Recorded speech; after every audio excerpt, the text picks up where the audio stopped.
오늘은 이미지 생성 AI 중 1티어라고 불리고 있는 미드저니를 사용하는 방법에 대해 소개해드리겠습니다. 미드저니를 처음 접하시거나 어떻게 사용해야 할지 모르겠다는 분들을 위해 영상을 만들었습니다. 오늘은 미드저니를 실행하는 방법부터 프롬프트를 작성하는 법, 이미지 생성 시 넣는 여러 설정 값들을 소개해드리고 에딧 기능까지 설명해드리겠습니다. 오늘 함께 따라해보시면서 미드저니를 이렇게 사용하면 되겠다 하는 감을 잡고 가셨으면 좋겠습니다. 그리고 미드저니의 공식 문서보다 더 친절하고 자세하게 데킬의 블로그에 사용 방법을 작성해놨으니까요. 꼭 참고하시기 바랍니다. 그럼 바로 설명 시작하겠습니다. 우선 검색창에 미드저니를 검색하고 들어가서 좌측에 있는 사인업 버튼을 누르면 구글 로그인과 디스코드 로그인 버튼이 보이는데요. 미드저니는 원래 디스코드에서 채팅으로 프롬프트를 입력하면 이미지를 생성해주는 방식으로 이용되었는데요. 최근에 웹버전이 나오면서 초보자도 쉽게 접근할 수 있게 되었습니다. 이번 시간에는 웹버전으로 설명드릴게요. 웹버전을 사용하기 위해 구글로 로그인하시고 좌측에 있는 크리에이트 버튼을 누르게 되면 미드저니를 구독하라는 권유창이 뜨는데요. 조인 나우를 눌러서 구독 링크로 넘어가 줍니다. 미드저니가 처음이신 분들께는 스탠다드 버전을 추천드립니다. 왜냐하면 베이직 플랜은 한 달에 200장 정도의 이미지밖에 생성할 수가 없어서 본격적인 이미지 생성이 어렵기 때문인데요. 스탠다드부터는 속도는 느려져도 횟수 제한 없이 이미지 생성을 할 수 있으니까 이 점 참고하셔서 플랜을 선택해주세요. 구독하고자 하는 플랜을 결제하면 이제부터 본격적으로 이미지를 만들 수 있는 준비가 완료됩니다. 미드저니에서는 프롬프트로 이미지를 생성하게 되는데요. 프롬프트라는 건 만들고자 하는 이미지를 글로 설명하는 것입니다. 그럼 직접 한번 해볼까요? 먼저 만들고 싶은 이미지를 상상하면서 메모장에 적어주세요. 예를 들어 저는 푸른 바다에 튜브를 타고 누워있는 남자를 상상했는데요. 이 프롬프트를 그대로 미드저니에게 주고 이미지를 생성해 보겠습니다. 그럼 이런 식으로 총 4개의 이미지가 생성되는데요. 미드저니는 구체화되어 있지 않는 프롬프트들은 의미로 해석해서 이미지를 반환해 줍니다. 그렇기 때문에 내가 원하는 이미지를 얻기 위해서는 그 이미지에 맞게 프롬프트를 최대한 구체화하는 것이 필요한데요. 프롬프트를 구성하는 단어들도 최대한 구체적으로 표현하고 이미지의 구도, 분위기 등을 더해주면 미드저니가 내가 원하는 이미지를 만들게 할 수 있습니다. 기존의 프롬프트를 조금 더 구체적으로 작성해 주겠습니다. 그리고 현재 미드저니는 한국어로 프롬프트를 작성해도 이미지를 잘 생성해 주는데요. 하지만 프롬프트가 조금 복잡해지면 사용자의 의도를 잘 파악하지 못하는 것을 확인할 수 있습니다. 그렇기 때문에 프롬프트를 영어로 번역하는 작업이 필요한데요. 챗GPT를 통해 영어 프롬프트로 바꿔보겠습니다. 챗GPT에게 지금까지 작성한 프롬프트를 전달하고 영어로 번역해달라고 하겠습니다. 그리고 이 프롬프트를 미드저니에게 전달해서 다시 이미지를 생성해보겠습니다. 아까 한국어로 프롬프트를 전달한 것보다 조금 더 제 의도를 반영해준 이미지를 생성해준 것을 확인할 수 있습니다. 그리고 GPT에서 미드저니를 활용하기 위해 제작된 GPT들을 사용하는 것도 방법인데요. GPT 탐색창에서 미드저니를 검색해서 나오는 GPT를 사용해 보겠습니다. 감자나라님이 만들어준 GPT인데요. GPT에게 일단 생각나는 대로 프롬프트를 입력하면 구체적인 프롬프트를 제작할 수 있도록 추가적인 질문을 해줍니다. 그에 따라 답변을 하면 구체적인 이미지를 생성할 수 있는 여러 프롬프트들을 제안해줍니다. 이런 GPT가 제안해준 프롬프트들을 입력해도 좋은 결과물들을 받으실 수 있습니다. 만약에 생성한 이미지가 마음에 들지 않는다면 해당 이미지와 프롬프트를 챗GPT에게 입력한 다음에 추가적인 요청사항을 넣어주면 GPT가 새로운 프롬프트를 제안해주고 이 프롬프트를 바탕으로 이미지를 다시 생성해보면 나의 요청사항이 반영된 이미지를 받을 수도 있습니다. 이런 식으로 프롬프트를 다듬으면서 이미지를 생성하다 보면 원하는 이미지를 받기 위한 프롬프트는 어떤 식으로 작성해야겠다 라는 감이 오실 건데요. 그렇게 되면 훨씬 더 적은 요청만으로도 원하는 이미지를 받으실 수 있을 겁니다. 그리고 프롬프트 우측에 있는 버튼을 클릭하면 다양한 설정 값을 확인할 수 있는데요. 우선 이미지 사이즈는 이미지의 종횡비를 결정하는 값입니다. 좌측으로 갈수록 가로가 짧고 세로가 긴 이미지를 만들 수 있고 우측으로 갈수록 가로가 길고 세로가 짧은 이미지를 생성할 수 있습니다. 그리고 모델에서는 모드와 버전이 있는데요. 모드에서는 일단 스탠다드가 기본 모드이지만 로우 모드로 놓고 이미지를 생성하면 조금 더 사실적이고 생생한 이미지를 반환해 주는 걸 확인할 수 있습니다. 그리고 버전은 스탠다드와 드래프트가 있는데요. 드래프트는 기본값인 스탠다드보다 이미지 퀄리티는 낮지만 생산 속도는 훨씬 빠르고 생산 비용도 2분의 1 정도인 소한 버전을 의미합니다. 드래프트 버전으로 이미지를 빠르게 생산하고 원하는 이미지가 나오면 해당 이미지의 퀄리티를 높이는 인핸스 기능을 활용하는 방법도 한 가지 방법이 될 수 있습니다. 그리고 옆에 있는 숫자는 사용하고자 하는 미드저니의 버전을 의미합니다. 최근 업데이트된 버전 7을 이용하기 위해서는 나만의 스타일을 지정해줘야 하는데요. 아마 처음 버전 7을 이용하시는 분들은 이런 창이 뜰 겁니다. 여기서 보이는 이미지 중에서 더 자신이 만들고자 하는 스타일에 가깝다 하는 걸 골라주시고 둘 다 마음에 들지 않는다면 우측 상단에 있는 스킵 버튼을 눌러서 패스해주세요. 자신의 취향인 이미지 200개를 다 골라주고 나면 사용자의 취향대로 프로파일이 생성되며 버전 7을 선택할 수 있게 됩니다. 그리고 방금 만든 프로파일은 좌측의 퍼스널라이즈 탭에서 확인 가능한데요. 이 버튼을 눌러서 끄고 켤 수 있습니다. 해당 프로파일을 켜고 이미지를 생성하게 되면 나의 취향에 담긴 프로파일의 스타일을 반영한 이미지들이 생성되게 됩니다. 기본적으로 버전은 가장 개선된 7을 사용하시면 되겠고 내리다 보면 니지라는 모델이 있는데 이 모델은 애니메이션체를 그려내는 버전을 의미합니다. 동일한 프롬프트에 니지 버전을 선택하면 기존 버전과는 달리 이렇게 애니메이션 형태로 이미지를 반환해줍니다. 그리고 우측에 있는 Aesthetics 파라미터를 봐볼까요? 위에서부터 Stylization, Weirdness, Variety 이렇게 세 가지가 있는데 이 값을 어떻게 주느냐에 따라 결과물이 크게 달라집니다. 미드저니 매개 변수, 즉 파라미터에는 약 20개가 넘는 파라미터가 있는데요.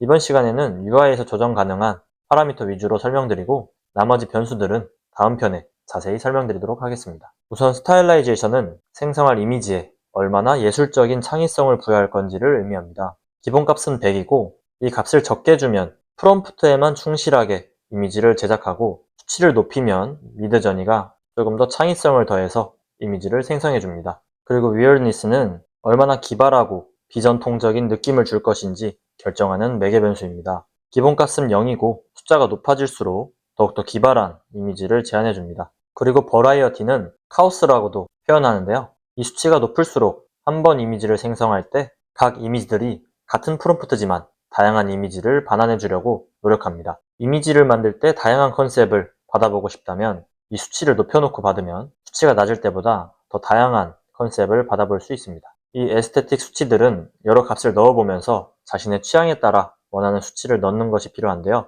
전 이 스타일 변수만 100으로 놓고 나머지는 0으로 둔 기본값을 사용하다가 아이디어가 부족해서 미드저니에게 좀 더 맡겨보고 싶다 할 때 수치를 조금씩 조정하면서 아이디어를 바꿔납니다. 그리고 밑에 있는 속도 옵션은 이미지를 생성하는 속도를 결정하는데요. 아까 말씀드렸듯이 스탠다드 이상을 구독하시는 사용자들은 릴렉스로 놓으면 이미지를 무제한으로 생성할 수 있습니다. 한편 패스트나 터보로 놓게 되면 이미지를 빠르게 만들 수 있는 이 패스트 제너레이션 타임까지만 이미지를 빠르게 만들 수 있는데요. 이미지를 더 빠르게 만들고 싶다면 터보로 놓고 이미지를 2배 더 빨리 생성하셔도 좋지만 이 잔여 시간이 2배로 빨리 달기 때문에 남은 시간을 잘 파악하신 다음에 사용하셨으면 좋겠습니다. 하지만 패스트랑 드래프트 조합으로 놓고 이미지를 생성해도 충분히 빠르기 때문에 이 상태로 이미지를 생성하는 것을 일단 추천드릴게요. 다음은 이미지 프롬프트와 스타일 레퍼런스, 옴니 레퍼런스에 대해서 알아보겠습니다. 이 세 가지는 모두 자신이 갖고 있는 이미지의 특성을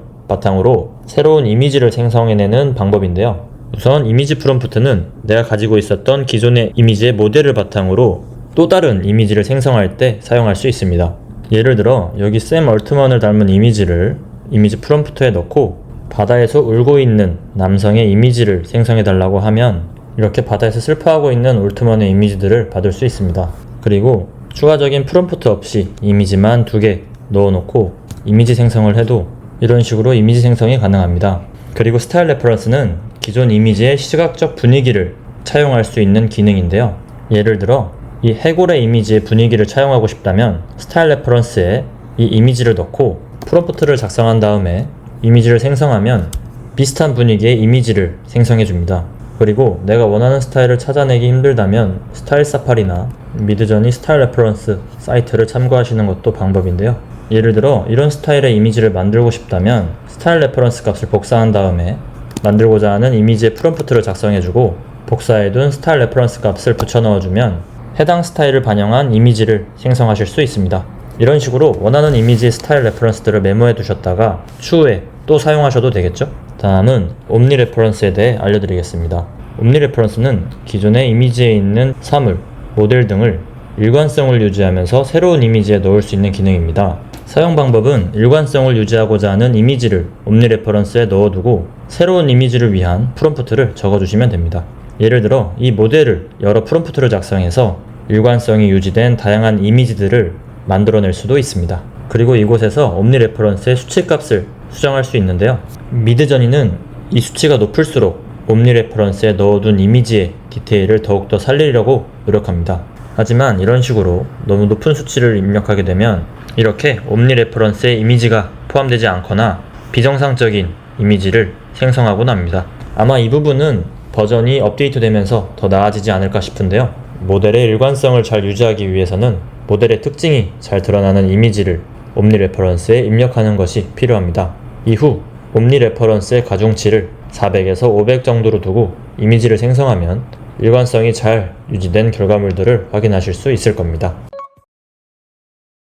자, 다음은 에딧 기능에 대해서 설명해 드리도록 하겠습니다. 원하는 이미지를 만들었는데 크기를 조금 수정하고 싶거나 약간 다듬고 싶다면 에딧 기능을 사용하면 되는데요. 간단한 수정은 만들어진 이미지를 클릭해서 우측에 있는 액션들을 클릭해주면 해당 이미지를 바탕으로 재생산이 가능합니다. 여기 있는 베리는 기존의 이미지에 변화를 주는 기능인데요. 여기서 서틀은 미묘하게, 즉 살짝만 바꾸고 스트롱은 좀 더 크게 바꾸는 걸 의미합니다. 업스케일은 이미지의 화질 개선을 위한 버튼으로 서틀은 마찬가지로 지금 상태에서 거의 바뀌지 않고 화질만 개선되는 반면 크리에이티브로 업스케일을 하면 새로운 디테일을 잡거나 원본 이미지를 조금씩 수정해서 화질이 개선됩니다. 리런은 같은 프롬프트로 똑같이 한 번 더 실행하는 버튼이고 인핸스는 드래프트로 이미지를 생성한 경우에 퀄리티를 향상시키는 기능입니다. 그리고 밑에 있는 유즈에 있는 이미지, 스타일, 프롬프트는 클릭 시 각각 이미지 프롬프트, 스타일 레퍼런스, 프롬프트로 바로 적용이 되는 걸 확인하실 수 있습니다. 즉, 방금 만든 이미지를 통해 좀 더 빠르게 다음 이미지를 만들 수 있게 도와주는 기능이라고 보시면 되겠습니다. 그리고 여기는 에딧 버튼을 누르게 되면 이렇게 에딧 탭으로 넘어오게 되는데요. 여기서는 우리가 생성한 이미지와 기존에 갖고 있었던 이미지 모두 수정이 가능합니다. 좌측에 있는 에딧 탭에서 들어갈 수도 있고요. 에딧 기능에는 여러 가지가 있지만 제가 가장 많이 사용하는 기능부터 알려드릴게요. 우선 무브와 리사이즈 기능입니다. 이 기능은 기존의 이미지의 종횡비를 원하는 대로 바꿀 수 있어서 정말 유용한데요. 예를 들어 이 이미지를 썸네일로 만들기 위해서 16대 9로 만든다고 해볼게요. 그러면 왼쪽에 텍스트를 쓰기 위해서 이 모델을 우측으로 밀어넣고 싶다고 할 때 16대 9 비율을 정해주고 모델의 위치를 기존에서 살짝 오른쪽으로 밀어준 상태에서 에딧을 눌러주게 되면 이와 같이 이 왼쪽 부분을 현재 분위기에 맞춰서 채워 넣어주고 새로운 16대 9 이미지를 생성해 줍니다. 이것도 마찬가지로 4가지 이미지를 생성해 주기 때문에 원하는 이미지 중에 고르셔서 사용하시면 됩니다. 그리고 반대로 릴스나 쇼츠 영상을 위해 9대 16 비율로 만들 수도 있는데요. 가로로 긴 직사각형 이미지를 9대 16으로 놓고 생성하면 릴스나 쇼츠에 맞는 이미지로 바뀌게 되겠죠. 자, 다음은 우측에 있는 오픈인 에딧 탭 버튼을 눌러서 해당 이미지를 에딧 탭에서 열어보겠습니다. 다음 설명드릴 기능은 리텍스처 기능인데요. 예를 들어 현재 이런 이미지를 피카소 느낌으로 바꿔달라고 하면 이런 식으로 추상화 느낌으로 바꿔주는 걸 확인하실 수 있습니다.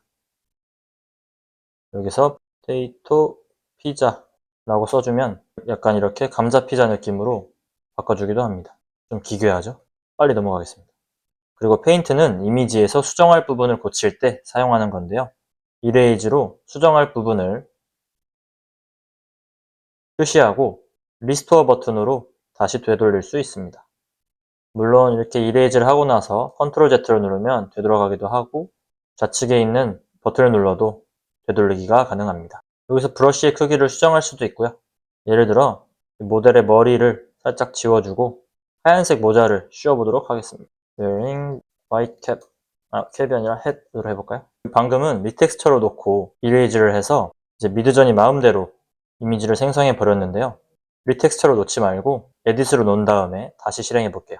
그럼 이렇게 하얀색 모자를 씌워주는 것을 확인할 수 있습니다.